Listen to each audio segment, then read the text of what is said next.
Imagine waking up every day and the first thing you have to do is provide enough water for you and your family to survive. Sounds easy enough. You need it to drink, to cook, to clean, to live.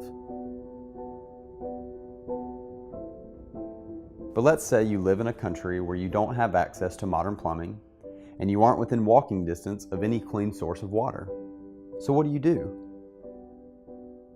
You could start digging, hoping to eventually hit water, or you might be able to find a natural source of water nearby. But can you guarantee that it isn't contaminated by bacteria or raw sewage? You can't, but it's better than no water at all.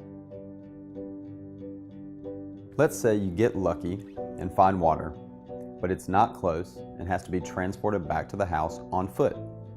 All you have are a couple of 5-gallon buckets. You take several trips to the hole you've made or puddle you found, and by the time you're done, you spent hours of your day just collecting water. You've had to leave your family unattended, and having a job isn't even possible. At this point, your job is just to survive.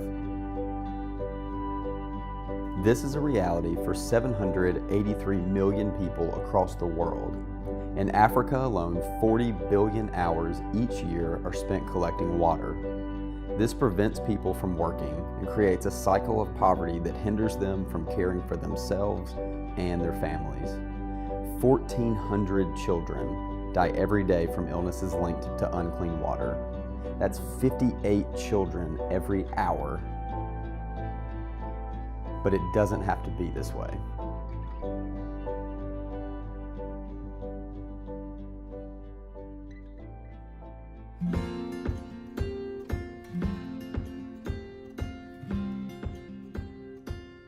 In 2014, two friends and business partners from Yazoo City, Mississippi started a company that focused on water conservation for farmers in the United States.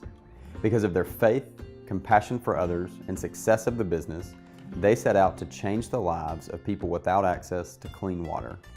In 2016, GraceWater was born.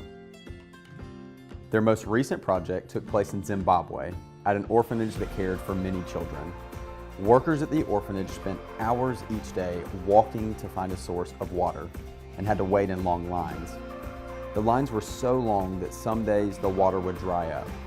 Other times, gangs would force people to pay for water if they wanted to collect it.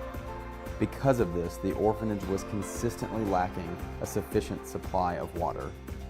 Through the helping hands of GraceWater, a well was built just steps from the orphanage to provide access to safe, clean water. Now, things are different. Instead of spending hours searching for water, the adults who run the orphanage spend their time with the children. They care for them, teach them, and provide meals for them. Through GraceWater, these children are receiving the care, attention, and love they need and deserve. GraceWater is on mission to provide clean water and hope to communities just like the ones in Zimbabwe. We want to see the eradication of the global water crisis, but we need your help. We're inviting individuals, groups, and businesses to get involved and support one of our many projects across the world. Will you join us in ending the global water crisis for the 783 million without clean water? Will you help us give countless families the opportunity for a healthy and stable future? Will you give grace with water?